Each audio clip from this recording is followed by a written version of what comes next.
네, 안녕하세요. 더전학원의 대표 원장 원성윤이라고 합니다. 자, 오늘은 국어 내신과 수능 1등급으로 가는 7가지 방법이라는 주제를 가지고 강의를 해보고자 합니다. 오늘 강의는 사실 이제 6월 8일에 세종시 K고등학교에서 있는 특강 자료를 가지고 이제 강의를 해드리는 겁니다.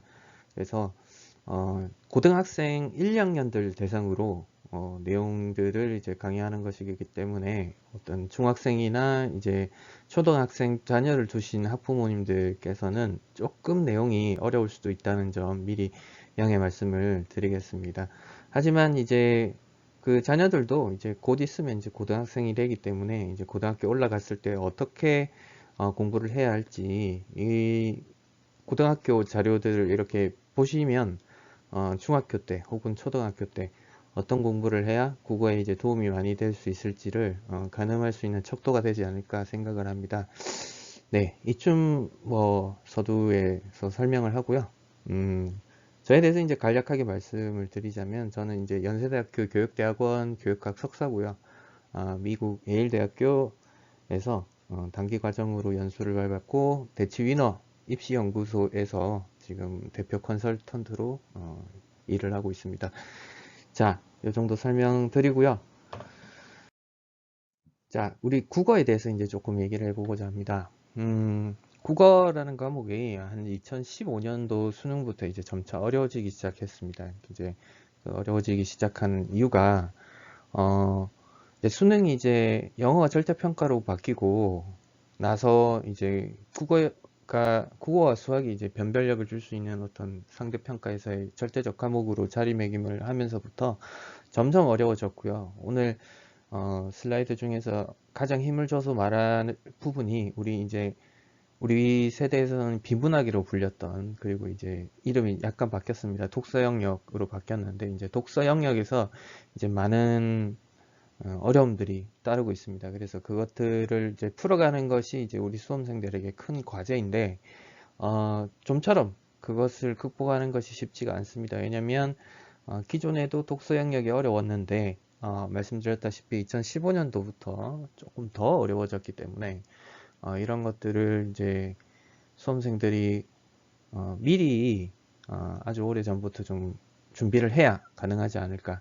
그래서 이제 사실 국어는 내신과 수능으로 크게 두 가지로 나뉘는데, 이제 내신 공부에만 너무 치중을 하다 보면 이제 모의고사와 수능 대비가 조금 힘들어지는 그런 경향이 생깁니다. 근데 이제 그랬을 때 문제가, 이제 우리 수시 모집으로 가는 학생들도 국어라고 하는 과목이 수능 최저 등급을 만족시켜야 하는 경우들이 많이 발생을 하는데, 이제 어떤 학생들은 수학은 1등급인데 국어 한 4등급이 나온다든지, 반대로 이제 국어는 1등급인데 수학이 4등급이라든지, 이렇게 이제 극과 극을 달리는 그런 양상을 빚어서 이제 탈락하는 경우가 생깁니다. 이제 제가 봐온 학생들의 사례에서도 이제 그 수학이 이제 1등급이 꾸준히 나오는데, 굉장히 이과형 학생이라서 이제 국어가 이제 3, 4등급이 계속 나와서 애를 먹었던 그런 경우들도 많이 봤습니다. 그래서 그런 좀 불상사를 막기 위해서라도 이제 국어를 일찍부터 좀 준비를 하고 경향성이 어떤지를 파악을 하고 본인이 노력을 하면 되지 않을까. 그렇지만 이제 모든 과목이 그러하듯이 국어도 어떤 그 전략적인 접근 방법이 있습니다. 그냥 문제만 많이 푼다고 되는 게 아니라 자신이 계속해서 이제 등급이 올라가지 않고 어떤 답보 상태에 머물러 있다라고 하면 잘못된 방법으로 문제를 풀고 있고, 기본기가 없는 상태에서 계속해서 어떤 그 맨땅에 헤딩하기 식의 어, 방법으로 이제 도전하고 있는 게 아닐까, 이렇게 한번 되돌아볼 시기라고 이제 생각이 듭니다. 그래서 이제 이 방송을 보고 계신 이제 학부모님이나 학생들도 한번 자신의 방법들을 체크해 보시는 그런 계기로 삼으시면 좋겠습니다. 제가 이제 독서 영역이 이제 아파트에 배분이 되어 있는데, 독서를 영역을 이제 해석하는 방법에 있어서 여러분들이 이제 저의 해석 방법과 이제 여러분들이 가지고 있는 어떤 해석 방법을 비교 대조하시면서 보시면 좀 더 이제 제가 하는 이야기가 좀 더 명확하게 들리지 않을까 이렇게 생각이 됩니다. 자, 보시면 국어 영역이라고 하는 것이 이제 등급 컷이 나와 있는데 이 등급 컷을 보시면 이제 1등급부터 5등급까지 나와 있습니다. 근데 이제 2021년을 보시게 되면 요 21년 때에 이제 1등급이 88점이었습니다. 그러니까 이제 국어가 좀 쉬울 때는 92점에서 96점이 이제 1등급 커트라인인데 88점이었고 2등급이 82점, 3등급이 74점까지 내려가는, 그러니까 쉬울 때는 3등급도 80 한 5점 뭐 이렇게 형성이 되어 있거든요. 근데 이제 74까지 내려갔다는 거. 2021학년도 수능이 이랬는데 2022학년도로 넘어가서 이렇게 수능 가채점을 해봤더니 이때는 더 내려가 있습니다. 더 보시면은 1등이 84, 언어 매체를 선택하는 학생들은 82, 74, 64까지 내려가 있는 이런 모습을 보실 수가 있습니다. 그래서 국어가 굉장히 이렇게 이제 난이도가 분명히 이때도 불수능이었기 때문에 난이도 조절을 해야 된다라고 얘기를 했는데 이때 와가지고 더 난이도가 어려워진, 그래서 선택 과목으로 나눠지면서 이제 표준 점수를 더 높이 받을 수 있는 언어 매체 같은 경우를 선택한 학생들의 등급 커트라인은 더 내려가 있다는 걸 볼 수가 있죠. 그러니까 82점이라고 하는 점수는 2점짜리 문제를 기준으로 했을 때 국어는 2점과 3점짜리 섞여 있는데 2점짜리 문제만 틀렸다고 했을 때 무려 9문제를 틀려도 1등급이 나오는 그 정도의 난이도다. 그러니까 이제 우리가 인서울에 있는 의대를 갈 때 전과목을 합쳐서 한 4개, 그러니까 각 과목마다 한 개씩 틀리는 정도를 하면 인서울 의대를 갈 수 있다라고 하는데 그렇게 1등급의 커트라인이 이 정도까지 형성이 됐다는 것은 굉장히 어렵다. 그러면 이제 그런 것들을 이제 잘 고려를 해야 되겠다라는 것이 이제 알려주고 있죠. 자, 자, 그래서 오늘은 7개 정도를 나눠서 한번 설명을 해보고자 합니다. 그래서 이제 독서를 독해하는 방법을 좀 바꿔야 됩니다. 기존에 이제 제가 뭐 크게 한 2가지가 있을 텐데요. 첫 단락부터 두 번째, 세 번째로 넘어가는 방법에 대한 어떤 문제가 있을 것이고요. 또 하나는 이 7분 정도 혹은 10분 정도의 시간이 주어졌다고 했을 때 우리 학생들이 너무나도 빠른 시간 안에 지문 독해를 해버리고 문제 푸는 시간에 많은 시간을 할애합니다. 그거에 왜 잘못했는지를 설명하도록 하겠습니다. 그리고 현대시를 볼 때 작가, 제목, 보기 이런 것들을 읽는 것이 굉장히 중요한 시그널 중에 하나인데 작가도 제목도 보기도 읽지 않고 바로 시부터 보는 이런 습관들을 가지고 있습니다. 그래서 이런 것들도 한번 짚어보도록 하고요. 자, 현대소설 같은 경우도 꼭 한 문제씩 틀리는 친구들이 있습니다. 그런 것들은 인물 파악이 정확하게 안 됐거나 주제 파악이 제대로 안 된 경우들이 있습니다. 그래서 이런 것들도 어떻게 잡는지를 한번 살펴보도록 하고요. 그 다음에 이제 공부 싫어하는 학생들이 가장 싫어하는 파트 중에 하나가 고전 시간인데 이제 외울 것이 좀 많고 봐도 익숙해지지가 않아서 그렇게 시험 때만 잠깐 접하고 마는데 사실은 이거는 이제 시간이 될 때 조금 한번 짚어주고 갈 필요가 있습니다. 그래서 우리가 이제 수학의 정석 같은 경우를 보면 이제 집합이 맨 첫 번째 있는데 집합만 계속 드립답하는 친구들이 있죠. 7번, 8번. 그래서 요 고전 시가도 이제 맨 앞에 고대 시가부터 향가, 고려가요 이런 식으로 가는데 그렇게 공부하지 마시고 이제 시조부터 공부를 합시다라는 뜻에서 이렇게 적어놨습니다. 자, 고전 소설은 어떤 전형성이 있습니다. 쉽게 얘기해서 주제가 여러 갈래로 이렇게 나눠져 있는데 그 나눠져 있는 것들을 한번 살펴보고 어떻게 이제 잡아내는지를 한번 보겠습니다. 자, 그리고 문법 같은 경우는 이제 우리 지필고사에서 보통 적게는 30%, 많게는 50% 정도가 계속 문법이 출제가 됩니다. 1학년 때, 2학년 때 계속 출제가 되기 때문에 그래서 그런 것들을 게을리하지 말고 이렇게 정리를 해야 되는데 그 정리를 하는 순서부터 조금 이야기를 하도록 하겠습니다. 보통 이제 1학기 때 이제 변동부터 많이 나오게 되는데 요것들을 이제 다시 빌드업을 하는 방식에 대해서 조금 설명을 하도록 하고요. 자, 그리고 모의고사가 중요하죠. 모의고사 같은 경우는 매달, 매주 이렇게 푸는 것이 중요한데, 이 어느 정도의 성적에 올라갔을 때는 난이도 높은 문제들로 올라가는 것이 좀 필요하다. 이런 것들을 조금 설명드리는 시간이 되지 않을까 생각합니다. 자, 이번 챕터에서는 독서 독해하는 방법부터 바꾸자라는 제목으로 독서 영역에 대해서 이제 이야기를 좀 해보고자 합니다. 고등학교를 올라오게 됐을 때 이제 많은 학생들이 가장 어려워하는 파트가 바로 독서 영역이고, 이 독서 영역이 해를 거듭할수록 2학년, 3학년 올라가면 올라갈수록 좀 더 많이 어려워진다는 점. 그래서 이 영역을 사실은 모의고사나 이런 영역에서 가장 중요하게 생각을 하고 공을 많이 들여야 하는데, 우리 친구들이 아무래도 이제 내신에 조금 더 방점을 찍고 공부를 하다 보니 이제 현대문학이나 고전문학 그리고 문법 이런 쪽에 신경을 조금 더 쓰게 되고, 독서는 너무 어렵다 보니 독서 영역이라고 하는 것은 이 처음부터 책을 많이 읽은 아이들, 그 국어적 감각이 있는 아이들, 이런 학생들만 잘할 수 있는 거다라고 지레짐작을 하고 포기하는 경우들이 굉장히 많습니다. 그래서 이 독서 영역을 책을 굳이 많이 읽지 않아도 훈련을 통해서 이것을 극복해 낼 수 있는 방법들이 있습니다. 뭐 단기간에 되는 건 당연히 아니지만 이 차근차근하게 단계를 밟아서 올라가면 얼마든지 이런 것들이 가능하기 때문에 지금부터라도 늦지 않았으니까 한 짧게는 6개월, 길게는 한 1년 정도의 시간을 갖고 충분히 기출 문제들을 중심으로 해서 모의고사 기출 문제들을 중심으로 해서 문제들을 풀기 시작하면 어, 어느 정도 선까지는 도달이 가능하다는 거, 예, 도달이 가능합니다.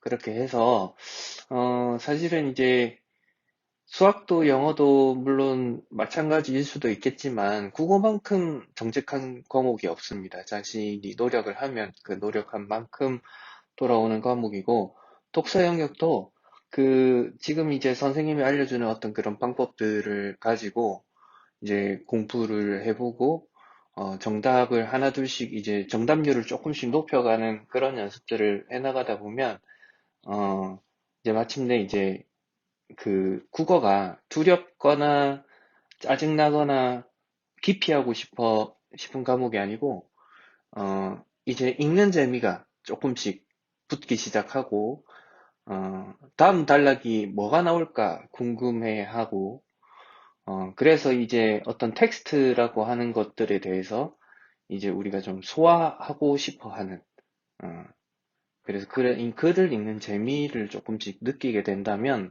그때부터 이제 국어 과목에 대해서 흥미를 좀 붙이고 제대로 공부할 수 있는, 음, 어떤 단계에 올라온다. 이렇게 말씀을 드릴 수 있을 것 같습니다.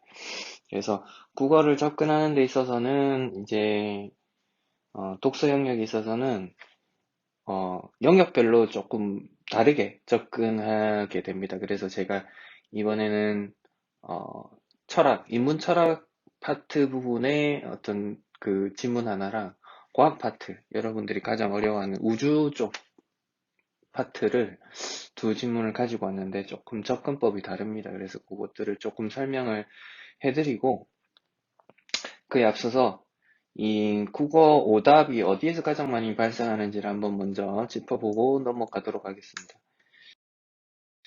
자, 보시면 이제 이번 3월 달에 있었던 이제 그 학력평가에서 고등학교 1학년 학생들이 오답이 어디에서 가장 많이 나왔나, 즉 반대로 얘기하면 정답률이 어디가 제일 낮았느냐라는 것을 이제 보여주는 표인데요.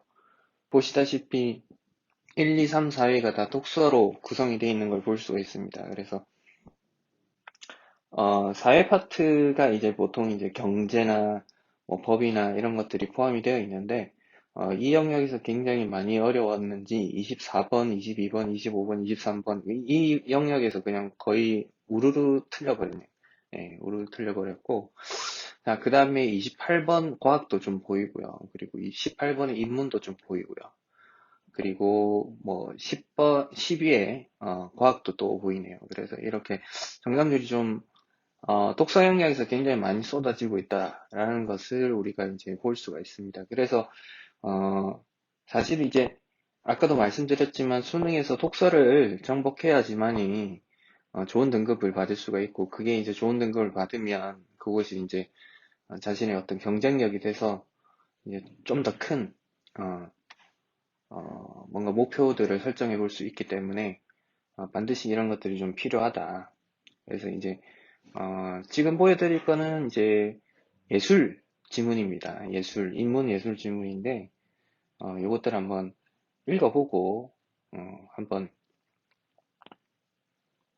같이 한번 보도록 하겠습니다. 자, 요거 동영상으로 보시는 분들은 잠깐 한번 일시 정지를 한번 누르시고 한 20초 정도 드릴 테니까 한번 읽어보십시오.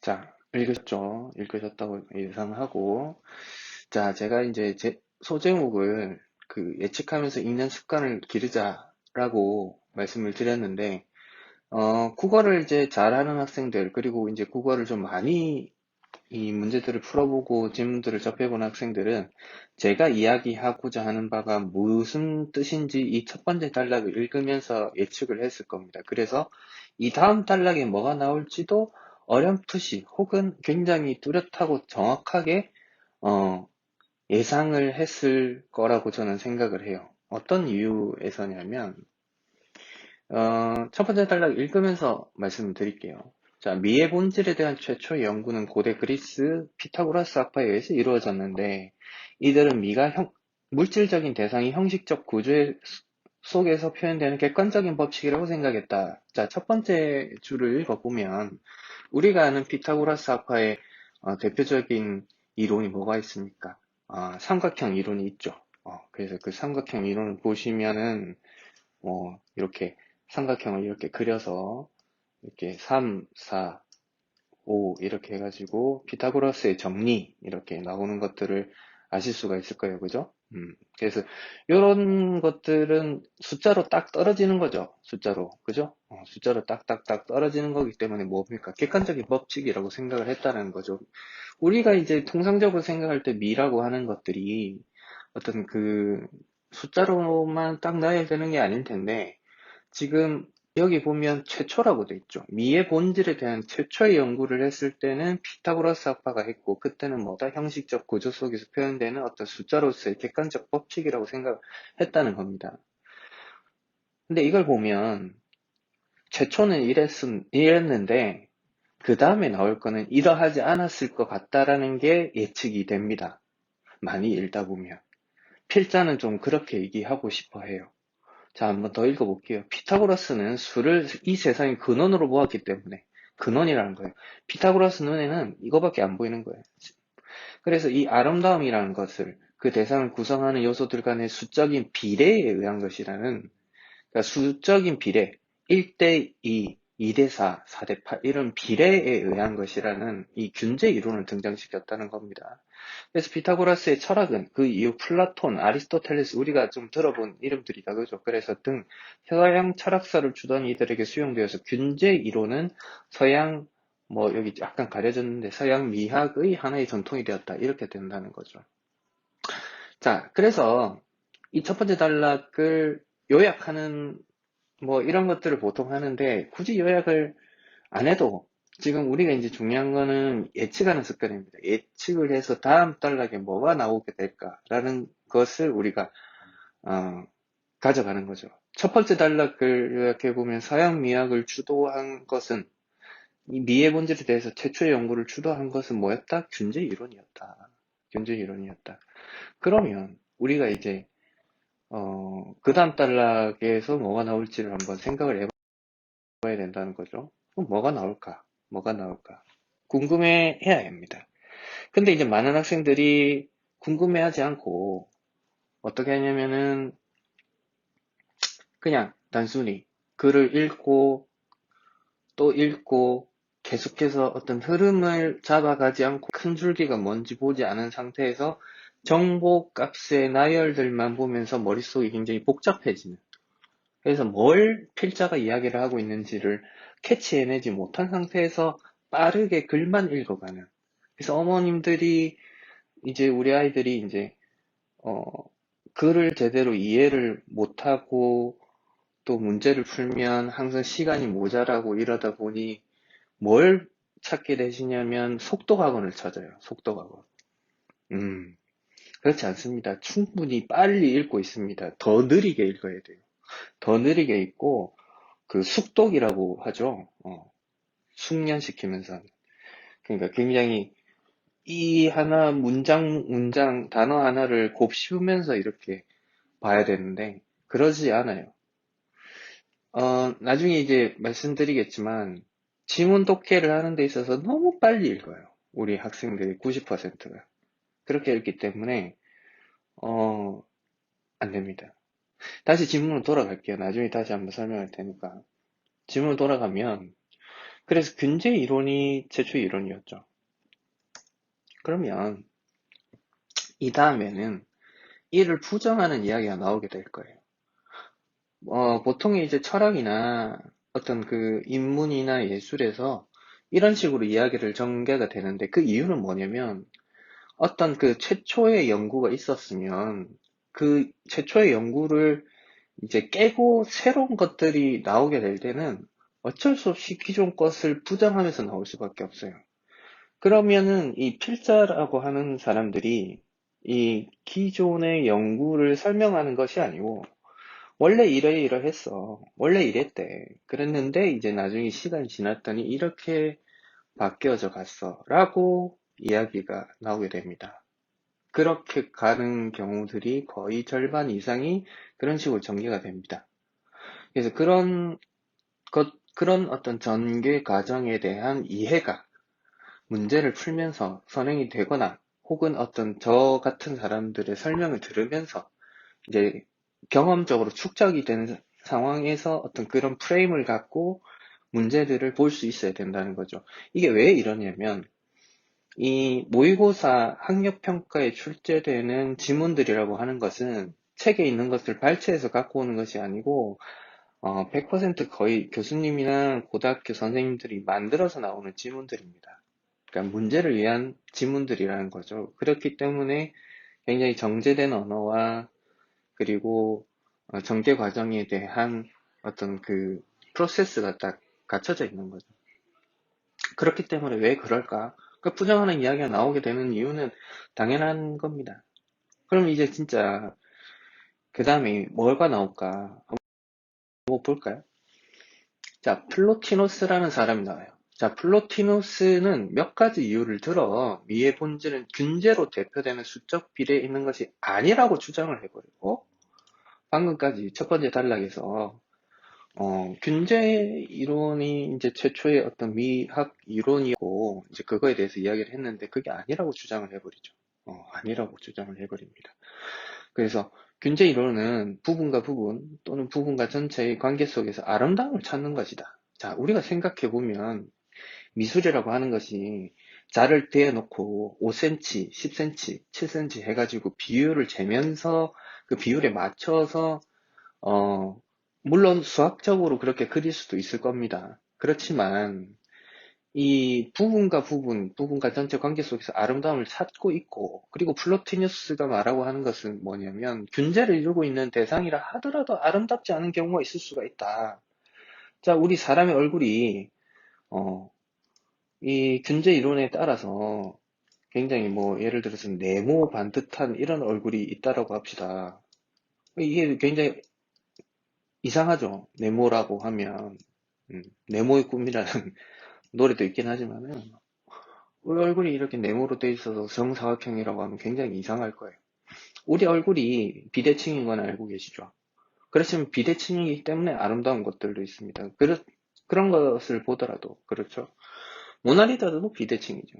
그래서 대칭이 꼭 아니라 이렇게 균제를 이루고 있지 않은 대상이라고 해도 아름다울 수가 있고 균제를 이루고 있더라도 아름답지 않을 수가 있는 것이죠. 그래서 균제를 이루지 않는 단순한 색이나 소리도 아름다울 수 있다는 거죠. 이것이 우리가 이제 알고 있는 미죠. 우리 추상화 같은 것들도 마찬가지죠. 전혀 균제스럽지가 않죠. 그죠? 또 한 가지는 품위 있는 행동이나 훌륭한 법률 같은 것들도 아름다울 수 있는데 그러한 비물질적인 특질에 어떻게 균제를 적용할 수 있는지 반문한다. 라고 두 번째 단락에서 얘기합니다. 자, 아주 타당한 반문입니다. 그죠? 납득이 가죠. 그래서 이렇게 납득이 가게끔 앞에 이론에 대한 반박을 하는데, 자, 그 다음은 세 번째 단락부터는 이제 제가 생략을 했는데, 세 번째 단락부터 어떻게 나오겠습니까? 플로티노스의 미 이론이 어떤 주장을 했고, 어떤 근거를 들었는지, 그리고 마지막 단락에 가서는 이 플로티노스의 미 이론이 결국은 우리 미술사에 어떠한 영향을 끼쳤는지, 그 영향을 받은 미술 화가들이나 이런 아티스트들은 누가 있는지 그런 것들을 설명하는 이런 지문이 되겠죠. 그래서 이제 제가 항상 학생들을 가르칠 때 설명하는 게 전체를 조망할 수 있는 출제자의 눈을 가져야 된다라고 이야기를 합니다. 이게 그냥 단순히 끌려가는 그 출제자가 파놓은 여러 갈래의 길에 감정에 빠져들어서 거기서 허우적대면서 시간을 허비하는 것이 아니고 막 중요한 것과 중요하지 않은 것들을 구분해 가면서 읽는 그런 것들을 하셔야지만이 독서 영역에서 좋은 결과를 가져갈 수 있다라는 거죠. 자, 그래서 제가 이제 말하고 싶은 바는 뭐냐면 정확성이 시간보다 중요하고 지문이 문제보다 훨씬 중요하다라는 점을 말씀드릴 수 있습니다. 그러니까 우리가 지문을 읽는 데 있어서 굉장히 시간에 쫓기다 보니까 지문을 정확하게 읽지 않는 그런 습관들을 가져요. 좀 구체적으로 말씀을 드리자면 이 학생들이 이 문제 푸는 데 훨씬 더 많은 시간을 소요를 한다는 겁니다. 그러니까 지문은 빠르게 읽고 문제에 많은 시간들을 투자하고 그렇게 할 때 특징들이 뭐냐? 문제를 보고 읽고 선지를 1번부터 5번까지 읽고 다시 지문으로 돌아와서 다시 읽는 거죠. 그 지문의 흐름 전혀 파악하지 못한 채 처음부터 다시 또 읽고 또 읽고 또 읽고 하면서 시간을 많이 보낸다는 겁니다. 그래서 시간이 모자란 겁니다. 속독을 못해서가 아닙니다. 속독을 하는 게 문제예요. 그래서 처음 이 국어 영역을 접하면서 습관을 바꿔야 되는 건 뭐냐면 시간을 에 구애받지 말고 네, 시간에 너무 집착하지 말고 정확하게 읽는 습관. 내가 한 지문을 읽더라도 정확하게 이해를 하고 그 다음 단락을 넘어가고 그 다음 단락을 넘어가고 그런 것들을 길러야지만이 문제는 금방 풀릴 수 있다는 겁니다. 그래서 이렇게 학생들을 제가 지켜보면 이 많은 학생들이 지문을 읽는데 30% 정도의 시간을 할애하고 문제 푸는 데는 한 70%를 할애를 합니다. 이게 거꾸로 돼야 되거든요. 그러니까 지문을 읽는데 한 70%의 시간을 할애하고 문제 푸는 데 한 30%만 할애를 해야 되는 게 국어를 잘하는 학생들입니다. 그러니까 이 학생들이 이제 문제를 풀다 보면 이제 막 어떤 친구는 지문을 빨리 읽고 다음 장 넘어가는 이제 문제 풀러 넘어가는 이런 소리에 막 신경을 쓰면서 내가 지문 늦게 읽고 있나 보다라고 막 초조해지고 이러면 이제 페이스가 말리는 거예요. 그렇게 할 필요가 전혀 없고 자기 페이스대로 자기가 읽어서 이해한 만큼 문제를 풀 수 있도록 예를 들자면 지문을 정확하게 읽으면요 문제를 푸는데 한 문제 푸는데 20초에서 30초면 충분합니다. 근데 지문을 제대로 안 읽은 상태에서 문제를 접하게 되면 한 문제 푸는데 2분, 3분 혹은 5분까지 시간이 걸리죠. 왜? 지문을 돌아와서 다시 확인을 해야 되니까. 확인해야 되니까. 어떤 정보가 여기 있었는데 이 디테일한 정보가 이게 맞는지 아닌지를 확인하는 용도가 아니고 지문을 이해를 못했기 때문에 다시 읽는 거죠. 그러니까 시간이 한 문제 푸는데 5분씩 막 걸리죠. 3분에서 5분씩 막 걸리니까 나중에 뒤에 가서는 아예 지문을 읽지도 못하고 찍다시피 하고 나오게 되는 뭐 그런 게 이제 국어를 못하는 국어 3등급 이하의 학생들이 전형적으로 보이고 있는 패턴이죠. 자, 그래서 이제 제가 좀 보여드릴 거는 과학 지문을 가지고 보여드리려고 합니다. 그래서 이 앞에서는 이제 인문, 지문 읽을 때는 예측하면서 읽는 습관에 대해서 말씀을 드렸어요. 사실은 조금 더 많은 예시들을 보여주면서 요건 요렇고 저건 저렇고 이렇게 보여드리면 좋지만 시간 관계상 이게 수업을 다 할 수는 없기 때문에 그래서 맛보기로 조금 보여드렸고 이번에는 이제 과학 지문인데 아까와 같은 방식으로 풀어서는 또 안 됩니다. 과학 지문은 이제 가지고 있는 정보량이 많은데 그것이 1, 2, 3, 4, 5단락이 다 유기적으로 연결이 되어 있습니다. 그래서 과학은 사실 전지문 가지고 왔어요. 근데 전지문을 가지고 왔는데 이것들이 어떻게 연결이 돼서 문제까지 나아가는지를 설명해 드려보려고 해요. 자, 과학 지문 읽으면서 가장 중요한 포인트는 뭐냐?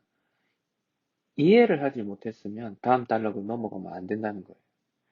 이 앞에서 나오는 개념들을 이 앞에 건 별로 안 중요하고 중간부터 중요하니까 앞에 건 대충 읽고 넘어가자 하고 넘어가 버린 경우들이 왕왕 있는데 그렇게 해서는 중간 것도 잘 이해를 못할 경우가 굉장히 많습니다. 왜 그러냐면 앞에 단락에서 개념화를 시켜주는 경우들이 많이 있는데 그 앞에서 개념화 시켜주는 거에 대해서 이해를 못한 상태에서 대충 어떤 용어들만 머릿속에 가져놓고 그 다음으로 넘어가서 읽게 되면, 읽게 되면 이제 그때는 잘 이해가 안 가는 겁니다. 그리고 이제 중간에서 중후반부로 넘어갈 때는 아예 이제 내용이 이해가 안 가는 상황이 넘어가죠. 근데 이제 그때 가서 다시 첫 번째로 돌아온다? 그 쉽지가 않습니다. 그런 선택을 하기가. 결국은 반 정도 혹은 그 3분의 1 정도만 이해한 상태에서 문제로 들어가게 되는데, 아까 말씀드렸다시피 문제로 다시 들어가게 되면 결국은 이해를 못했기 때문에 왔다 갔다 반복을 하면서 시간을 많이 보낸다. 지금 보여드릴 이제 과학 우주 지문 같은 경우는 한 14분 정도 걸리는 소요가 되는 지문입니다. 우리 문학 같은 경우는 현대시를 읽고 문제까지 푸는데 한 4분 정도 걸리는데 이런 거 같은 경우는 한 14분 정도를 소요해도 되는 그런 지문입니다. 그래서 어떤 문제를 푸는 데 있어서는 전략적으로 접근을 하고 그리고 문제를 푸는 시간도 배문을 하는 데 있어서 좀 많이 다릅니다. 독서에 훨씬 더 많은 시간들을 할애해야 되는 것이 맞고요. 그래서 일단 지문 한번 보도록 하겠습니다. 자, 그래서 이제 과학 지문들 한번 우리가 살펴보도록 하겠습니다. 이제 왼쪽의 지문은 아무것도 이제 필기가 안 돼 있는 지문이고, 오른쪽은 이제 제가 문제를 풀면서 이렇게 메모를 한 지문인데, 여러분들이 이제 이렇게 글을 독해할 때 이런 식으로 이제 간단한 메모와 어떤 이런 표시들을 하면서 읽는 것이 중요하다라는 말씀을 드릴 수 있을 것 같아요. 한번 읽어가면서 보도록 하겠습니다. 자, 최초의 별은 은하가 탄생할 때 태어났지만 은하가 생성된 이후에도 수소 분자와 같은 기체, 먼지 등으로 이루어진 성간물질로부터 별은 계속 태어난다라고 합니다. 자, 여기서 중요한 것은 이제 별이 태어난다는 거죠.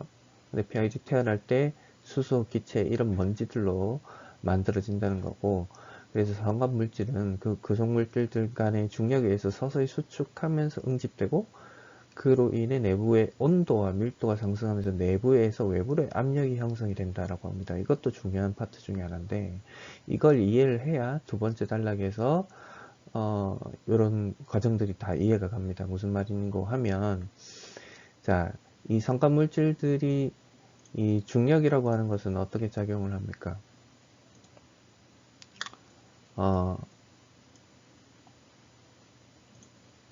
다시 한번 적어볼까요? 이렇게 바깥에서 안쪽으로 작용을 하게 되어 있죠. 중력이라고 하는 것은. 근데 이 지금 이 수축을 하게 되죠. 별이 성간물질이 수축하면서 응집이 되고 그로 인해서 내부의 온도와 밀도가 상승한다라는 것은 무엇을 의미합니까? 이 내부에서 외부의 압력이 형성이 되는 거죠. 그러면 이 안쪽에서 바깥쪽으로 형성이 되는 거죠. 그래서 이 압력이 중력과 균형을 이룬다고 하죠. 이 굉장히 중요한 문장인데 이 첫 번째 단락을 그냥 간과하고 넘어갈 경우에는 이것들을 그냥 대충 읽고 그냥 원시별이 형성됐구나 이것만 결각값만 가져가게 되는데 그게 중요한 것이 아니고 어떤 그 별이 어떤 균형을 이루는 데 있어서 중요한 것은 내부에서 외부로의 압력, 그것은 왜 생기냐? 이 물질들이 압축되고 수축되고 응집되면서 내부에서 바깥으로 가는 힘과 이 중력이 이렇게 작용을 하면서 이렇게 어, 안쪽으로 수축해서 들어가는 힘이 균형을 이룬다는 거죠. 이게 이제 나중에 핵융합에 따른 것들도 이렇게 이야기가 나오게 됩니다.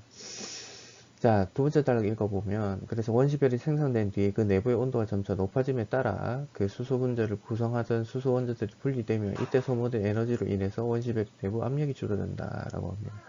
그래서 원시별은 이로 인해 안정된 상태를 오랫동안 유지하지 못하고 내부 압력이 줄어든다는 것은 이제 어떻게 됩니까? 수축한다는 뜻이겠죠. 그래서 이 과정에서 원시별의 내부 온도가 1천만 도씨 이러면 수소 중심부에 수소 원자가 헬륨 원자로 변하는 핵융합 반응이 일어난다고 합니다. 이 원자가 변화하는 것은 굉장히 큰 변화죠.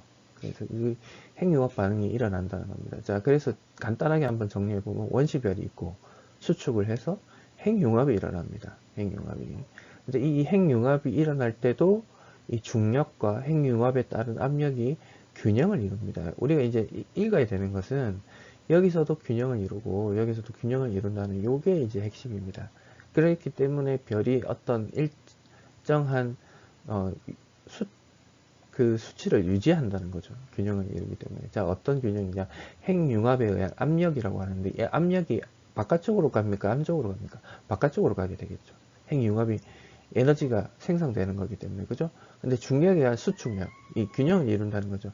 우리가 수축력이 중력에 대한 수축력은 중심부로 가기 때문에 이렇게 가고 이렇게 가서 이게 핵융합이 어디로 가는지는 몰라도 균형을 이루기 때문에 둘의 그 힘의 방향이 다르겠죠. 그래서 이러면서 안정적으로 빛을 발하는 주계열성 단계로 진화한다라고 합니다.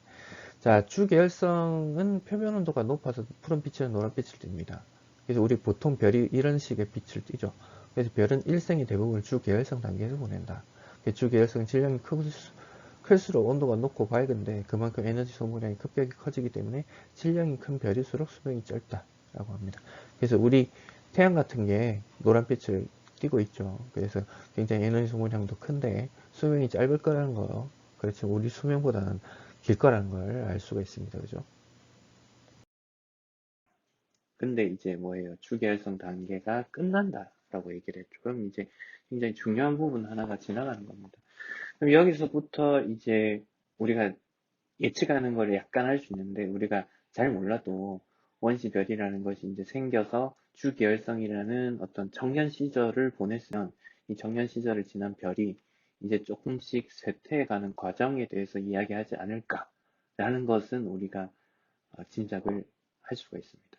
그러니까 이제 그런 어떤 구조화 작업, 예측하는 거, 추론하는 거, 이런 것들을 하지 않은 상태에서 계속해서 이 출제자가 의도를 갖고 쏟아내는 정보들만 머릿속에 눈으로 이렇게 대충 가져만 가게 되면 요 함정에 빠지고 결국은 이해를 못하는 경우가 생길 수 있다는 거죠.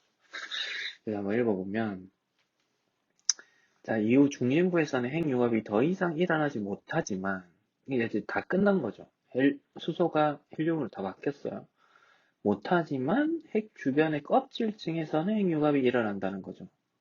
일어나서 그럼 이 껍질층에서 지금 제가 정리한 원시별이 수축해서 핵융합이 일어났고 중심부에서 그래서 주기해성 단계를 지나서 핵융합의 껍질에서 일어나는 단계까지 왔습니다.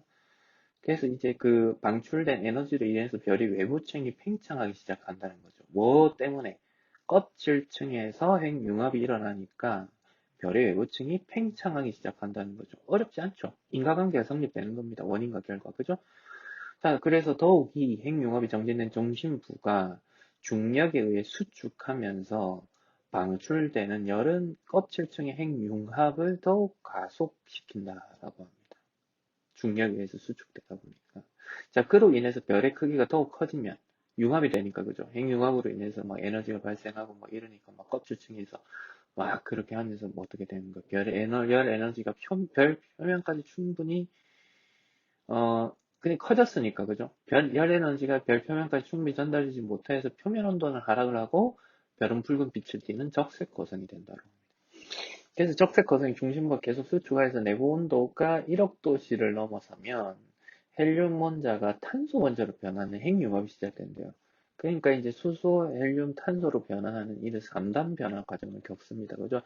자, 그러면서 이때 방출되는 에너지에 의해 껍질에서도 폭발적인 핵융합 반응이 일어난다. 라고 합니다. 왜? 헬륨이 탄소로 바뀌었기 때문에 핵융합이 됐고, 그래서 이때 방출된 에너지에 의해서 또 핵융합이 일어나는 거예요. 자, 그러면서 지금 적색 거성에서 일어나는 겁니다. 그죠? 주계성 이미 끝났고, 그죠? 그래서 질량이 일부 이루던 껍질이 날아가 버리고, 그리고 중심에 핵만 남는다. 그래서 더 이상 에너지를 만들지 못하고 작지만 밀도가 크고 탄소 원자가 풍부한 백색 외성이 된다는 거죠. 이제 어떤 그 별의 성격이 전혀 바뀌었어요. 전혀 다르게 바뀌었습니다. 예전에는 원시별일 때는 이제 수소가 가득한 그런 별이었는데 이제는 뭐예요? 핵융합이 계속해서 막 중심부, 별의 껍질 이런 데서 막 일어나면서 헬륨이 막 탄소로까지 바뀌고 핵융합이 일어나고 그러니까 껍질에서 핵융합이 일어나서 터져버리고 막 이러니까 어떻게 돼요? 별이 쪼그라들어서 중심 핵만 남게 되고 그래서 결국은 뭐가 된다? 에너지를 만들지 못하는 작지만 밀도가 큰 백색 외성이 된다는 거죠. 이까지 이해가시죠? 이렇게 읽어야 된다는 거예요. 음. 이렇게 읽어야 과학 지문 이해가 간다는 거예요. 근데 이렇게 곱씹지 않고 어떤 의미를 지니는지 별이 어떻게 변화하는지에 대해서 이해하지 않고 읽게 되면 하나도 이해를 못하고 넘어간다는 겁니다. 자, 거의 다 왔습니다. 읽어볼게요. 자, 태양의 질량이 3배 이하인 적색 거성으로부터 진화한 백색 외성은, 그죠? 질량이 3배 이하로 쪼그라들었어요. 왜 쪼그라들었어요? 핵융합 반응이 일어나서 핵 껍질이, 그 별의 껍질이 다 터져가지고 그렇죠. 그래서 백색 외성은 적색 거성에서 백색 외성이 됐어요. 외성. 왜소하다는 뜻이죠. 왜소하다. 거성은 뭐겠어요? 크다는 뜻이죠. 거기에도 함의가 담겨져 있죠. 핵을 융합할 수 있을 만큼 중심 온도가 올라가지 못하지만 고밀도로 압축되어 있어서 전자끼리 반발력에 의해서 더 이상 쭈그러들지 않고 유지된대요. 왜? 왜 안쪽으로 든다? 전자끼리 반발력. 왜? 고밀도로 압축되어 있다 보니까 서로 전자끼리 튕긴다는 거죠. 시간이 지나면 점차 식어서 에너지 방출 없이 조용히 일생을 마치는 것이다. 이제 조용히 일생을 마치는 겁니다. 우리 인간하고 같죠? 이와 달리 태양 질량이 4에서 8배 정도의 질량을 가진 적색 거성으로부터 진화한 백색 외성이 또 다른 적색 거성과 쌍성을 이루는 경우가 있대요. 이건 또 다른 케이스예요. 그죠? 조용히 일생을 마치는 백색 외성이 있는가 하면 태양 질량의 4에서 8배 정도 질량을 가진 적색 개성학으로부터 진화한 이런 백색 외성은 이 경우에 어떻게 된다? 이 경우 백색 외성이 적색 거성으로 물질들을 끌어들이고 질량의 한계점을 넘어서게 되면 중력이 전자에 의한 반발력을 이기고 그에 따라 원자의 붕괴가 일어난다는 거. 잘 몰라도 원자의 붕괴가 일어나면 굉장히 큰 일이 일어날 것만 같죠. 그래서 원자의 붕괴란 원자 내의 전자와 양성자가 결합하여 중성자가 됨으로써 원자 내부의 빈 공간이 거의 없이 중성자로만 구성된 초고밀도 상태가 되는 것을 말한다. 자, 이 같은 붕괴에 의해서 별의 중심부의 밀도와 원자 핵의 밀도가 비슷해지면 중성자끼리 반발하면 더 이상의 압축은 불가능해집니다. 오히려 물질을 강하게 튕겨내는 반발력이 발생하여 폭발이 일어난다는 거죠. 그래서 이 백색 외성이 또다시 진화를 하게 되는데 백색 외성으로 식어서 조형 일생을 마치는 경우가 있는가 하면 적색 거성과 결합을 해서 중성자끼리 반발을 유도를 하면서 폭발이 일어나서 대량 에너지를 반출하는 초신성으로 진화한다. 이것을 제1형 초신성이라고 한다. 라면서 지문이 끝을 냈습니다. 어렵다고 느껴지실 거예요. 어려운 게 맞아요. 맞는데 이걸 극복해내야 됩니다. 이걸 지문 읽는데 한 10분 정도를 투자를 해서 읽고요. 4분 정도의 시간 동안 문제를 푸시면 돼요. 문제 한번 볼게요.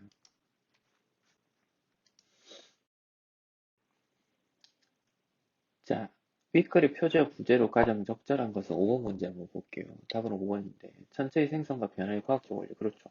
뭐 했습니까?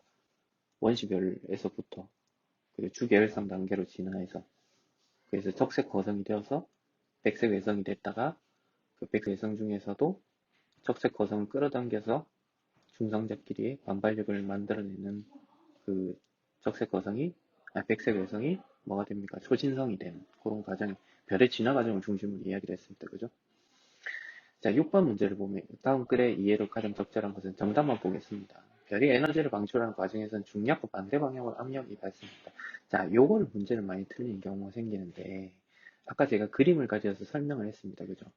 에너지를 방출하는 과정, 중력과 반대 방향. 자, 중력은 어디에서 어디로 옵니까? 바깥에서 안쪽으로 중력이 작용을 하게 되죠. 이렇게. 그래서 그렇지만 이제 핵융합, 별이 에너지를 방출하는 과정은 어떻습니까? 핵 중심, 별의 중심부에서 바깥쪽으로 가게 되죠.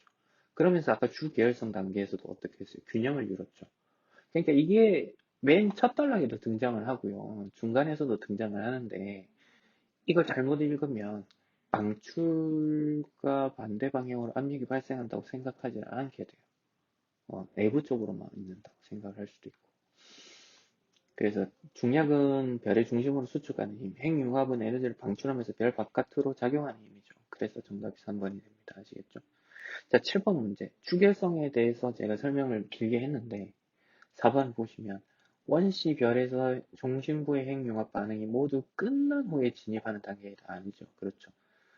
이 핵융합 반응이라고 하는 것은 아까 별의 껍질에서도 발생했지만 어때요? 아까 원시 별에서 중심부의 핵융합 반응이 일어나고 그 이후에 그 주결성 단계 이후에 핵융합 반응이 일어나죠. 핵융합 반응이 모두 끝난 이유가 아니고 주결성이 이 별의 어떤 가장 길게 보내는 시간이었고 그 이후에 핵융합이 일어나서 별을 바깥쪽으로 이렇게 작용하는 힘이 발생했죠. 그래서 핵융합 반응이 모두 끝난 후에 진입한다. 그렇지가 않습니다. 핵 중심부에서도 융합 반응이 일어나고 껍질에서도 일어나는데 지문을 반만 이해를 하면 핵융합 반응이 모두 끝난 이후에 이 주결성 단계가 시작된다. 이렇게 이해를 잘못할 수도 있는 거죠. 그래서 이렇게 굉장히 이제 틀릴만한 부분을 딱 짚어서 이렇게 치고 들어오는 이런 것들이 많기 때문에 곱씹으면서 읽는 것이 굉장히 중요하다. 이렇게 말씀드릴 수 있을 것 같아요.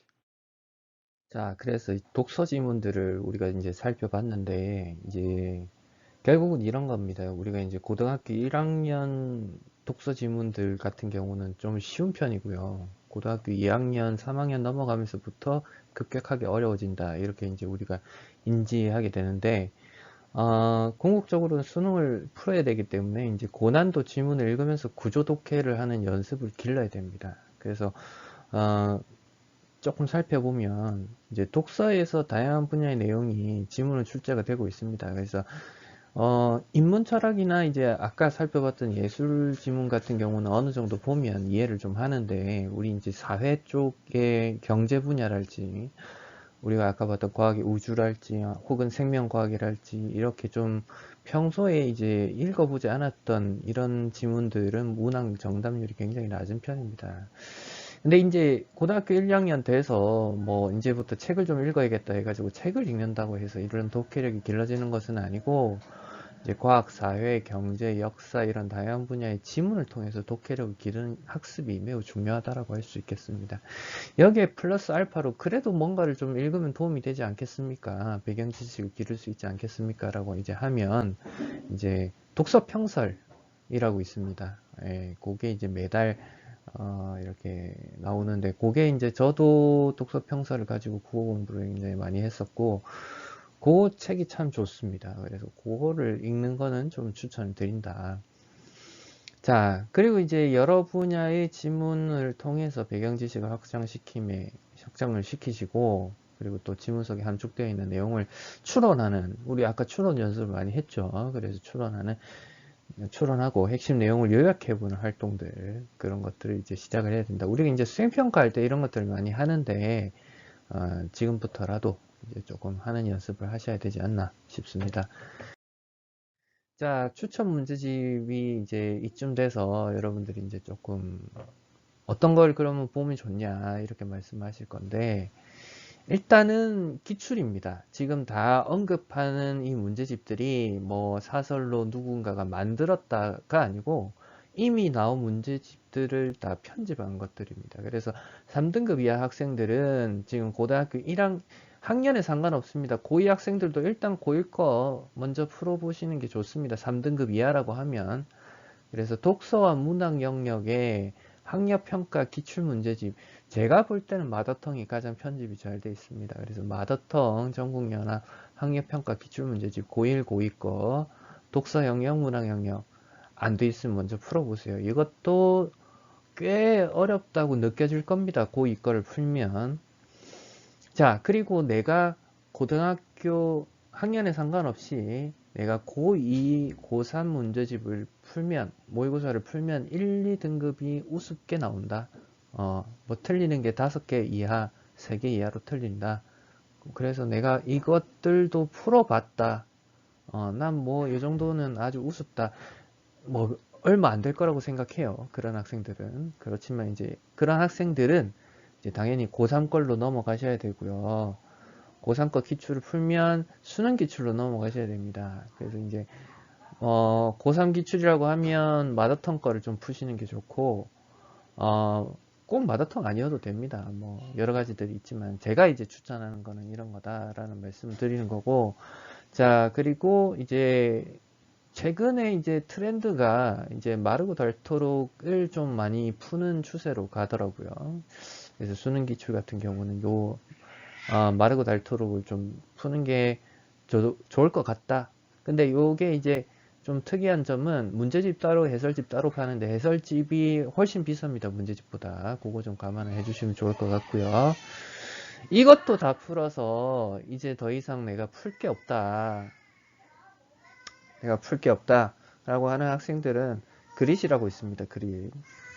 김상우 선생님이 쓴 그릿이라고 있는데 요 고급 국어 필수편 요걸 이제 좀 풀어보시는 거 또 추천을 드립니다. 요 앞에 거 안 돼 있는데 요거 좀 풀어보고 싶다. 요거 좀 땡긴다. 라고 해서 이건 먼저 도전하지 마세요. 요거는 얼마든지 풀 기회들이 있습니다. 얼마든지. 그리고 이런 질문 들어올 수도 있습니다. 고등학교 2학년 학생인데 수능을 올해 보는 걸 전제로 하고 입에서 수능 특강, 수능 완성 푸는 것도 좀 도움이 되지 않겠습니까? 라고 하시는데 조금 반대인 게 그거 같은 경우는 이제 수능에 연계돼서 나온다는 것을 전제로 하고 그 작품들을 공부를 하는 게 좋은데 문제는 이제 제가 판단할 때는 입에서 수능 특강을 매해 봤지만 그렇게 문제들이 썩 훌륭하진 않습니다. 그래서 요것들부터 먼저 풀어보시고 풀고 풀어서 풀 게 없으면 뭐 입에서 수능 특강 푸는 걸 뭐 이렇게 말리진 않겠습니다만 우리는 이제 시간은 한정되어 있고 좋은 문제집들을 풀어보는 게 좋잖아요. 그래서 이제 이런 것들을 먼저 풀어보시는 게 좋고 우리 이제 중3이나 중2 학생들 중에서도 조금 이제 특목 자사고를 준비하거나 이제 중학교 문제집들은 조금 내가 이제 풀기는 조금 거시기 하다, 좀 쉽다 이런 학생들은 이제 조금 위에 단계를 도전해 본다고 하면 이런 것들을 도전해 보시는 게 좋겠죠. 저희 학원에서는 지금 중학교 3학년 학생들이 이 교재로 지금 수업을 진행을 하고 있습니다. 물론 잘 따라오는 학생도 있고 조금 버거워하는 학생도 있지만 고1 거를 이제 풀었을 때 이제 굉장히 완성이 되어 있어서 이걸로 이제 넘어가고 있는 추세입니다. 그래서 이걸로 지금 5월 달에 수업을 이미 진행을 했고요. 이거는 이제 내신 기간이어서 지금 이제 조금 스톱을 홀딩한 상태인데 그렇게 되어 있습니다. 그래서 중간에 잠깐 추천 문제집 소개를 드렸습니다. 자, 이제는 10파트로 넘어갑니다. 이제 10파트인데 시랑 이제 독서는 조금 다르겠죠. 그래서 이제 시를 읽을 때는 제가 가장 먼저 강조하는 것이 제목을 먼저 봐라 라고 합니다. 근데 우리 그 어떤 그 지문의 배치가 내용이 있고 그 다음에 이제 지은이와 시의 제목이 등장을 하기 때문에 우리 학생들은 어때요? 마음이 바쁘죠. 그래서 이제 읽기 바쁘기 때문에 시의 제목을 안 읽습니다. 안 읽는 확률이 90%입니다. 제목이 뭔지 지은이가 누군지 잘 안 봅니다. 시만 딥다 그냥 냅다 그냥 달려들어서 읽고, 혹은 시도 안 읽고 문제부터 읽고 시를 대조해 가면서 푸는 학생들도 더러 있습니다. 그거는 이제 완전히 어떤 순서를 뒤집어서 읽게 되는 것이다 라는 말씀을 드릴 수 있겠습니다. 그러면 시를 읽을 때 왜 제목을 읽고 생각하는 습관을 왜 들여야 되는지를 설명을 좀 드리도록 하겠습니다. 자, 제목을 먼저 읽으라고 했죠. 그래서 우리 그 김광규의 대장간의 유혹입니다. 그래서 우리 대장간의 유혹이라고 하는 것을 조금 생각을 좀 해보겠습니다. 왜 대장간인가? 대장간이 지금의 시대 흐름에 맞나요? 시대 흐름에 맞지가 않죠. 유혹이라고 하는 것은 내가 매력적으로 보여서 상대방을 끄집어 당긴다는 거겠죠. 대장간은 지금 우리 어떤 뭐 농기구나 이런 것들도 다 공장에서 생산이 되는데, 그죠? 대장간이라고 하는 것이 대조됩니다. 그러면 우리가 이제 대장간이라는 것이 언급이 되어 있지만 여기서 언급되어 있지 않은 공장의 대조적인 이미지가 그려집니다. 그죠? 대장간이라고 하는 것은 과거 시대의 어떤 그 생산 기지 역할을 했던 거죠. 그러면 소품종 소량 생산이 있을 수 있고, 아까 말씀드렸던 공장이라고 하는 이미지가 있다라고 하면 다품종 대량 생산이라고 볼 수가 있을 것 같아요. 그러면 이 시에서 보통 이제 이야기하고자 하는 바는 이제 그 제목이 있습니다. 제목을 잘 봐야 됩니다. 그래서 제목에 이 대장간을 이야기하고 싶은 겁니다. 유혹이라고 하는 것이 약간 부정적 뉘앙스가 있을 수 있지만, 대장간이라고 하는 것에 조금 초점이 맞춰져 있다는 것을 좀 감안을 하고 우리가 이제 시로 들어가서 한번 볼게요. 제 손으로 만들지 않고 한꺼번에 싸게 사서, 우리 딱 떠오르는 게 다이소다, 그죠? 우리 손을 안 만들고 한꺼번에 싸게 사죠.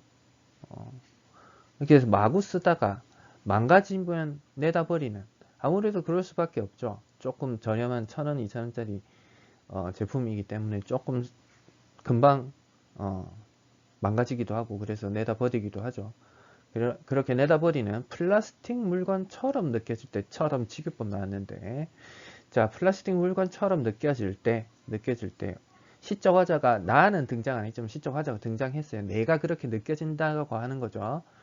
자, 느껴질 때 나는 당장 나왔네요. 나는 당장 버스에서 뛰어내리고 싶다라고 했습니다. 자, 여기에서 현대 산업 사회를 상징하는 두 가지 이미지가 등장을 했네요. 첫 번째는 플라스틱 물건, 두 번째는 버스입니다. 그죠?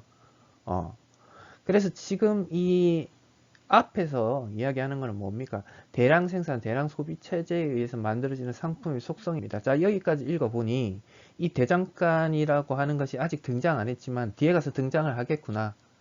근데 이 대장간이, 이 시적 화작가 지은이가, 이 김강규 시인이 말하고 싶은 것은 여기에 있겠구나. 왜? 여기서 플라스틱 물건처럼 느껴지면 버스에서 뛰어내린다고 했잖아요. 그러니까 현대산업사에 대한 비판을 하고 있는 거죠. 그럼 이 시기로 돌아가자 정도까지는 아니어도 이 시기에 대한 비판을 하고 있을 거란 말이에요. 그죠? 이 도시적 삶을 비유한 대상들인데, 이 두 가지가 이 도시인들의 소모적이고 몰개성적인, 플라스틱 물건이라고 하는 것은 천편일률적으로 똑같죠. 몰개성적이죠. 그래서 이런 몰개성적인 삶을 상징적으로 보여주고 있다, 이렇게 볼 수가 있습니다. 그죠? 자, 현대 아파트가 들어서면, 아파트도 현대 도시 문명의 상징이죠. 자, 홍은동 사거리라고 하는 아주 구체적인 지명이 들어섰습니다. 그래서 홍은동 사거리에 사라진 털보네 대장간을 찾아가고 싶다. 이제 대장간이 등장을 했네요. 자, 그래서 이 털보네 대장간이라고 하는 것은 뭡니까? 산업화로 인해서 사라진 공간입니다. 그죠? 하지만 여기서 시적 화자가 긍정적으로 인식하고 있죠. 왜? 찾아가고 싶다라고 했죠. 찾아가고 싶다. 원하고 있습니다. 그래서 화자가 그리워하고 있죠. 그래서 이제 요까지만 읽으면 시는 잡힙니다. 자, 우리 수능이나 학력평가 모의고사에 등장하는 시의 어떤 그 수준이랄까요? 문제의 수준은 여기서 벗어나지 않습니다. 긍정적인 시어, 부정적인 시어, 요거를 고르는 정도 수준까지만 요구를 합니다. 우리 수능은 이 이상을 요구하지 않습니다. 그래서 시라는 것은 사실 뭐 딱 잘라서 몇 작품 정도 보면 된다라고 말하기는 좀 어렵지만 보통 한 50에서 한 100작품 정도를 조금 집중적으로 이렇게 좀 풀면 시가 거의 잡힙니다. 잡힙니다. 그래서 만약에 이제 모의고사를 푸는데 현대시에서 꼭 한두 개씩 틀린다라고 하면 아직까지 그 시를 좀 접한 개수가 좀 적다라고 이렇게 볼 수가 있을 것 같아요. 아시겠죠? 자, 풀무질로 이글거리는 불 속에 시우새처럼 나를 달구고 오류에서 별이고 숫돌에 가라. 시퍼런 무쇠낫으로 바꾸고 싶다. 자, 이런 과정은 뭡니까? 우리 그 단련의 과정이죠. 단련의 과정. 대장간에서 단련하는. 그러니까 이제 공장에서는 금방 뚝딱 만들어지는데 대장간에서는 이렇게 단련을 통해서 변모하는 이런 과정이 생긴다는 거죠. 그러면서 이런 무쇠낫을 이 시적 화자가 긍정적으로 인식하고 있는 이유는 뭡니까? 개성적 가치를 지닌 존재죠. 그래서 화자가 변모되기를 바라는 삶의 모습의 표상이다라는 겁니다. 이 무쇠낫이. 땀 흘리며 두들겨 하나씩 만들어낸 꼬부랑 호미가 돼요. 이 꼬부랑 호미도 마찬가지입니다. 이 개성적인 가치를 지닌 거죠. 화자가 얘기하는 거는 이런 몰 개성적인 사회를 살기 싫다. 그런 것들 중에 하나도 아파트가 되겠죠. 몰 개성적이라고 보이는 거죠. 자, 소나무 자루에 송진을 흘리면서 대장간 벽에 걸리고 싶다. 지금까지 살아온 인생이 온통 부끄러워지고, 왜 부끄러워집니까? 도시적 삶을 살아왔으니까 여기에 대한 반성적 인식을 하는 것이겠죠. 직지사 해우소처럼 아득한 나락으로 떨어져 내리는 똥덩이처럼 느껴질 때, 그래서 이 똥덩이라고 하는 건 도시적 삶을 비유한 대상입니다. 무가치하고 쓸모없다라고 하는 것이죠. 자, 이까지 읽다 보면 아니 난 도시가 좋은데 뭐 이 사람이 이렇게 썼냐라고 하는데, 시를 읽을 때는 자신의 생각은 버리고 여기에 온전히 몰입해서 읽으시는 게 좋습니다. 괜히 자신의 생각에 이제 대입해서 막 이렇게 엉키는 순간이 옵니다. 정반대 해석을 하는 경우가 생길 수도 있고, 그렇게 하지 말고 시적 화자의 감정이입해서 보시는 게 좋습니다. 그래서 나는 가던 길을 멈추고 문득 어딘가 걸리고 싶다. 자, 나가 뭐뭐 하고 싶대요. 뭘 하고 싶대요. 가던 길 멈추고. 이 가던 길이라는 것은 현대사회를 걸어가고 있는 거겠죠. 이걸 멈추고 어딘가에 걸려 있고 싶다. 참된 삶을 회복하고 싶다. 이렇게 이야기를 하고 있습니다. 괜찮죠? 굳이 문제 안 봐도 됩니다. 여기에서 이제 사실관계를 물어봅니다. 시적 화자가 이렇게 이야기를 했느냐 하지 않았느냐, 그런 걸 보는 거기 때문에 크게 어렵지 않습니다. 자, 시 하나 더 볼게요.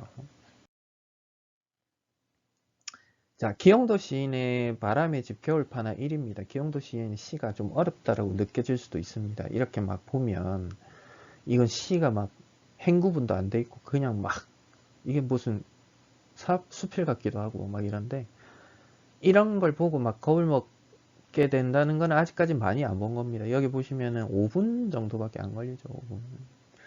그래서 보시면 됩니다. 보시면 되는데, 이 시를 읽기 전에 우리가 먼저 봐야 되는 건 뭐냐면 이걸 먼저 봐야 돼요. 바람의 집 겨울파나 1이죠. 뭐 2도 있을 것 같고 3도 있을 것 같다 정도 인지하고, 겨울이라고 되어 있으니까 계절적 배경 뭐다? 겨울이죠.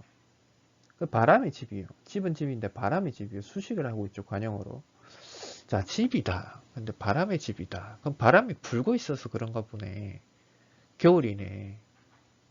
여기서 조금 더 나아가면 집인데 집 안에 바람이 들어오나? 바람이 좀 세차게 부나? 그래서 추우려나? 추운 이미지가 보입니다. 그죠? 제목에서. 기영도란 시인을 알면, 기영도란 시인이 어떤 고향이나 자신이 좀 어린 시절에 조금 이런 가난이나 이런 것들에 대해서 조금 썼던 시인입니다. 그래서 기영도와 바람과 겨울을 이제 일치를 시키면 어느 정도 시가 잡힙니다. 시를 읽기 전에도 어린 시절에 대해서 썼겠구나라고. 그걸 요구하는 겁니다. 제가 요구하는 거는. 근데 이제 그냥 시 자체만 읽고 하면 기영도라는 것도 없어지고, 이 시 제목이라는 것들 통해서, 제목을 통해서 내용을 유추하는 이런 것들도 다 사라지게 됩니다. 결국은. 제목을 보는 게 그렇게 중요한 겁니다. 제목이라고 하는 것은, 시인이 제목이라고 하는 것은, 시를 다 쓰고 제목을 짓기도 하고, 제목부터 쓰고 시를 짓기도 하는데, 앞의 경우가 됐든 뒤의 경우가 됐든 제목은 가장 중요한 함축적인 의미를 담고 있습니다. 시인이 굉장히 제목에 심혈을 기울여서 만들기 때문에 우리가 제목을 간과하고 넘어간다는 것은 문제 푸는 데 있어서 가장 큰 오류를 범하고 있는 것 중에 하나입니다. 그래서 제목을 봐야 됩니다. 제목을. 아시겠죠? 한번 볼게요. 내유년 시절. 내유년 시절이라고 하니까 시적 화자가 등장을 했습니다. 그죠? 내유년 시절. 바람이 문풍지를 더듬던 동지의 밤이면 이라고 했습니다. 뒤에 거 안 읽고 여기까지 좀 볼게요. 자, 유년 시절에 바람이 문풍지를 더듬대요. 더듬대요. 뭘까요? 우리 지금 창들은 이중창, 삼중창이 되어 있어서 겨울에도 그렇게 춥지가 않지만 어떻습니까? 이 문풍지라고 하는 것은 그 단열의 역할 같은 것들을 못합니다. 그죠? 굉장히 춥습니다.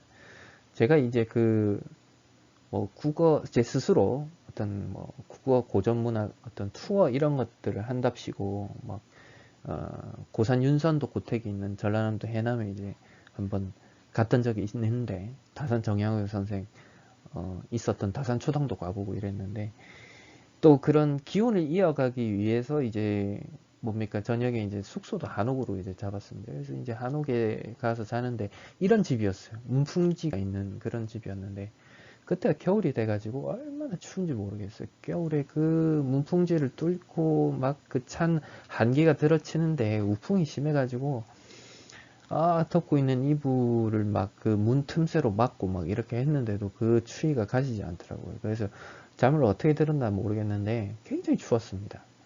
그것들을 우리가 이제 이 상기를 해보고 여기가 동지죠, 동지. 그러니까 뭐예요? 밤이 우리 24절기 중에 가장 긴 밤이다. 그죠? 그러면 이런 긴 밤에 어떻습니까? 문풍지를 더듬고 있기 때문에 춥고 가난했던 어린 시절을 지금 상기하고 있는 거죠. 이 시적 화자는. 그죠? 이럴 때 그 이미지를 떠올려야 됩니다. 근데 그냥 냈다 빨리 읽으면 안 돼요. 빨리 읽으면 안 돼요. 시는 곱씹으면서 읽어야 됩니다. 이 밤이면 어머니는 내 머리를 당신 무릎에 뉘고 무딘 칼끝으로 시퍼런 물을 깎아주고 날렸다. 배고프니까 먹는 겁니다. 어머니 무서워요. 저 울음소리. 어머니조차 무서워요. 이랬습니다. 자, 시적 화자는 무섭습니다. 지금 상황이 굉장히 무섭고 그래서 어머니도 무섭다는 거예요. 어머니가 나한테 어떤 위안이 안 되고 어머니 곁에 있는데 어머니조차도 어머니도 막 호랑이일까 귀신일까 무서운 거예요. 그래서 이 어린아이한테는 이 어떤 가난과 이런 추위가 굉장히 깊숙하게 각인되어 있다는 겁니다. 그러면서 어머니가 아이한테 이야기를 합니다. 애야, 그것은 내 속에서 울리는 소리란다 라고 합니다. 뭡니까? 네가 무섭다라고 생각을 하기 때문에 그 공포가 만들어지는 것이다. 이미지가 만들어지는 것이다 라는 거죠. 두려워하지 마라 이런 거죠. 그리고 또 어머니는 굉장히 울림이 큰 이야기를 합니다. 저는 이 문장을 보고 굉장히 전율을 느꼈는데 내가 크면 너는 이 여우를 그리워하기 위해서 더 큰 소리를 울어야 한다.